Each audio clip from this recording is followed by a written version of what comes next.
All right, thank you everybody for being here. I have the pleasure to talk to you today about custody, the infrastructural backbone of the digital asset world.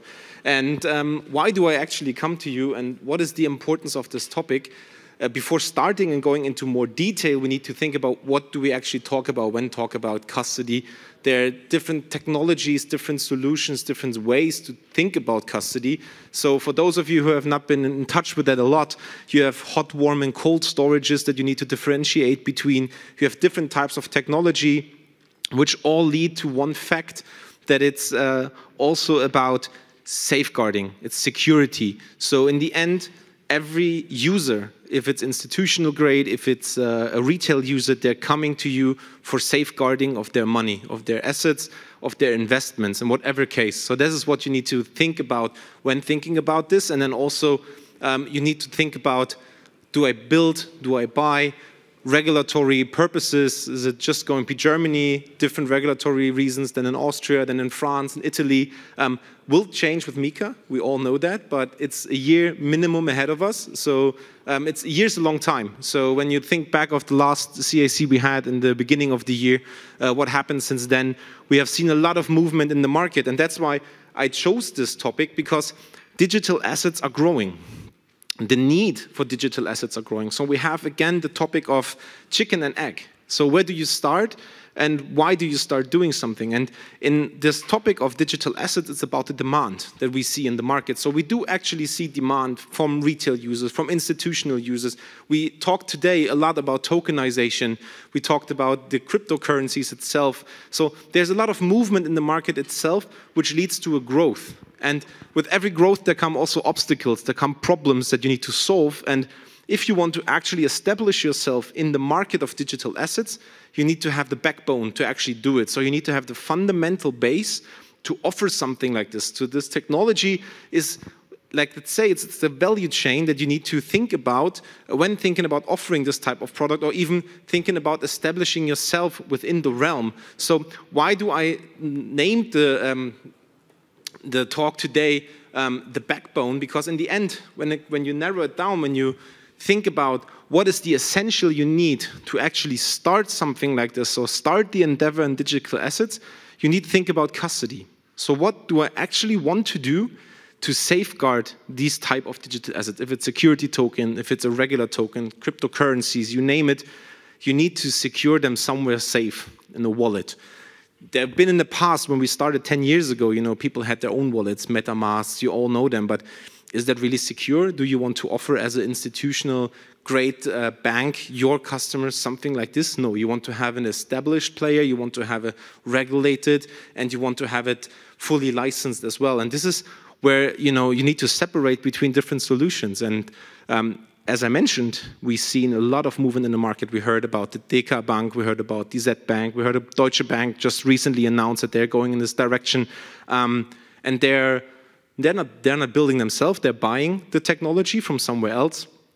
But everything we heard so far were technologies that are just the technology itself without any licensing framework around it. So you need to be able to operate this entire system. You need to have the knowledge to do so. And are you really believing yourself to be able, as of now, to do that already? I don't think so, really. So you need to bridge the gap in a certain way. So you need to build up knowledge. You need to build up this operative processes. You need to understand. And you know, there's not that many developers out there you can just buy and tell them, hey, please build me something like this. We come from an era of cryptocurrencies, custody, that were against banks, that were actually building this entire infrastructure to make banks reluctant. So finding them in the market to build something for you like this will be tough. So what we have learned so far is that you know, it's all nice, it's all cool, we want to do it, we will announce it, but can you really operate it? And this is where, you know, this separates itself. And so why not use established players? There are many in the market, many, let's say in Germany 6 regulated, that can actually deliver something like this to you. So my call out to you is in the regard that think about learning from each other, ecosystems, think about partnerships. And then, after you build up that knowledge, after you have processes in place, you have seen if there's really a market demand, because, there's not many live out there yet. So if you look at the market, okay, you have N26 who is doing a crypto offering, you have VBank in the private banking sector, Bankhaus Scheich. So there are a few that are actually doing it already, but it's a few. We're not talking mass adoption here, so we are not all sure how much volume will come through. Is it worth investing 5 years and 15 million euros to build something like this out of a maybe? So why not go quickly to the market, try it out, and see what is in there and what can be done? Because you all will need this type of technology to start from, because this is also where you can scale. Because in the end, as I said, the base layer, custody, is where you can actually find your scalability and your opportunities within. So you need to find a solution that is actually able to support different use cases, because we're all aware that it's a bit of a look in the mirror and the glass ball where you can see, okay, what will happen in 5 years? We were asked the question before on the panel. It's hard to say where we'll be in 5 years. So you need to find a solution that is like adjustable, dynamic, and then again it comes to the question, do you have the resources to be dynamic? Can you, in a large bank with tens of thousands of resources and employees, build something like this, adjust something like this quickly, easily, and market adjustable? I'm not really sure again. And then when we think about why is custody relevant for all of us, it's not only the retail use case that we have seen so far, the demand from the retail use case. For sure, there's money to be made. For sure, there is demand, and I will come to it, why this is relevant and why people are asking for it, especially for a custody solution. But also what will be a big driver, as we're all well aware, if you all think about your bank, how a bank works, where a bank makes money, the corporate side, the institutional, that is where the money is being made. And we're all aware of that. That's where also the risk is a bit different to look at than on the retail market. So what we have seen, and that's why I'm here today to talk to you about this, that the corporate market itself is demanding more and more access to the digital asset world. And they're not going to the likes of a Bitpanda, a Kraken, a Binance, you name them, to open up an account and start trading millions of euros. Why is that the case? Because first of all, they're looking for regulation. They need to have a regulated partner, and it's also not as easy to open a corporate account with any of those brokers. It's also a lot of work and a long time to get something like this. And again, they want to have the security. And why are actually institutional players going into that direction? So what are the use cases behind that, and why is the demand so high for a Deutsche Bank to come up with that idea, to go public that they're building something like this? Because in the end, institutional players have use cases that are actually urgent right now and they need to be solved. So let's take, for example, cybersecurity. So we have seen in the market multiple times where companies have been hacked and their entire production line was shut down due to an external hack. And the external hacker sent them their demands and said, okay, if you want to be back live and back in production, please transfer 10,000 Bitcoin, for example, or 10 Bitcoin, whatever the demand is. But it's most likely cryptocurrencies that they want because of their, let's say, dark side of the web, which is cryptocurrency always known for as being the bad thing, but in this regard, sometimes it is. So what are you going to do as a corporate?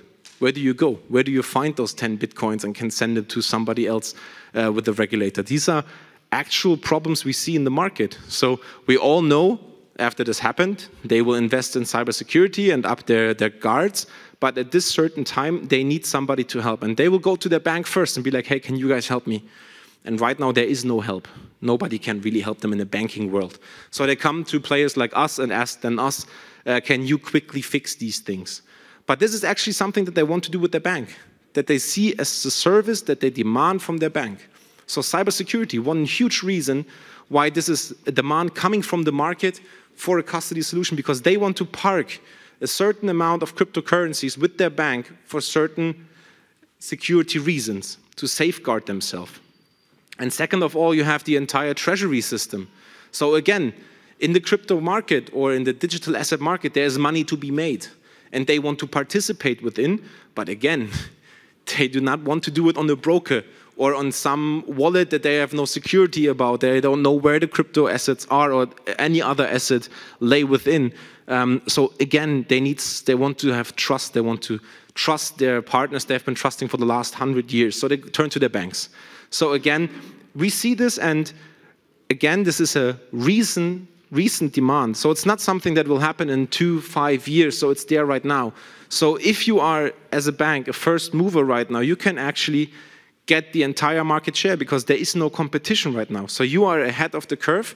And this is, again, leading back to regulatory reasons, as we heard, because in Germany or in Europe itself, we have the security of having a regulated market, to actually have rules in place, licenses, and players that can offer these things within the market. So it makes it a lot easier to actually offer this, especially to institutional clients, because the risk is a lot better to oversee, and also for an institution, a lot better to manage. Nonetheless, there's also the retail use case. So don't forget about that. We are, as a company, coming out of the retail use case, made a lot of money with that because there is demand. Millions of people that they want access to this market. If I look back at my own person, when did I start? 7-8 years ago, starting as a student, investing a little bit of money in the crypto market, finding a broker, getting onboarded, don't even have anything uploaded in the way of KYC and AML, you know, not really trustworthy.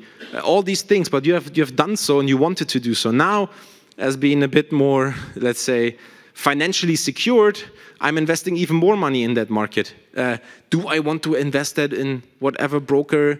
I don't know where it's located. I have no clue about segregating of their wallets. All these things, there's like a black box and I sent my money to. This keeps people from doing that. Also, all the KYC AML topics. Do I want to present that to a third party? I don't know. Not really. So again, people are trying to go to their bank for safeguarding, for safekeeping, to have that all available. And banks, again, have not even the fundament yet established. But it could be that easy because you can actually, as I said, with multiple options in the market, make that move to actually learn something, to build knowledge, to actually fulfill the needs of your customers. Because in the end, you don't need to see players like a Binance, a Kraken, or us as a competitor, because your competition sits in the room with you. This is the bank in the next door or with the next logo. You're competing against them, and you need to have an advantage over them. And as we heard today, many of you guys are already thinking about it. You're not publicly announcing it, you're thinking about it, but it's moving rather slow. And the lot I hear is, yeah, we're waiting for Mika. That's fine, I understand. You know, you can do it on your own, you can wait for Mika, but don't believe it's going to be as quick as everybody believes. So I don't see it, that, you know, with 2025, everybody has a Mika license and we're ready to go. Don't really see it. So again, be in front of the curve. Try to establish yourself, have a technical solution, because that's what you already need to have in place to actually apply for a Mika license. You need to have a technical background to actually showcase to the regulator what do you want to do and how do you want to do it. And the demand is already there. It's just growing. It's just getting larger and larger. And more people are moving into the market, since we are also on a more stable situation. So we are not as volatile as we have been in the last year and a half. So we're rather unstable. So it's a good time to actually work on that, to invest, to see where can I stand against my competition in the market and how quick can I move. And again, bringing me to my last kind of slide, if you can tell. And then we can open up for a discussion and questions. So where is the future going to be? The future is still in regards to who moves first, who moves quickest, who can actually go to the market already establishing itself as that go-to player in regards to their solution, in regards to their usability. Also, when you look at front ends, how easy can I access? Because again, we're talking here in accessibility. Users do not want to jump through hoops. Let's say. They want easy access, they want quick access, and in regards to institutions, a bit different. They want secure access, regulated access. Nonetheless, what will the future of custody bring? As we said earlier today, we reached that pinnacle of technology. We are there. Technology is ready. It's ready to apply. It's all API-based, plug and play. You can use it. Is your bank able to use APIs. Some of you are, some of you are not. But you need to get ready for that. You need to really establish yourself and then think about the investment. If you I'm always talking to my partners about the same thing, buy versus build. Have you actually thought about how much time you will need, how much money you will spend to build something like this on your own? So we talked to a bank who actually, large corporate bank in the DACH region, who made that calculations. They said they estimated roughly 10 to 15 million investment cost to build something like this. For that size of a bank, 10, 50 million is not that much, but the time that they need, they estimated up to 5 years to get that running. So 5 years in a digital asset world, that's like 100 years and whatever other time. So think about that. The future is bright. There's a lot of adoption happening. There's a lot of things that will come. There's a lot of revenue to be made because in the end, all banks, everyone working in the financial world, in the end, under the line, there's got to be a positive, so you need to make some money. That's what we all work for. And here's something like an easy grab that you can invest into. Put yourself up front, be that market leader. And the future is bright, it's open. Yeah, bit of marketing. You can achieve that also with us if you want to, fully regulated. But again, custody, that is the base. You need to establish that baseline. You for yourself need to establish what do you want to custody and what amount, on what blockchains, public, private, all these things. You need to make your strategy and you make it quick, because as soon as the market hits, everybody will be busy doing something, and then it's hard to find a partner that actually gets you in the place where you want to be in the time that you expect to be there, because you know, we all know how banks work, how quickly they believe they can work, but how slow they are really in real time. So thank you very much for your time.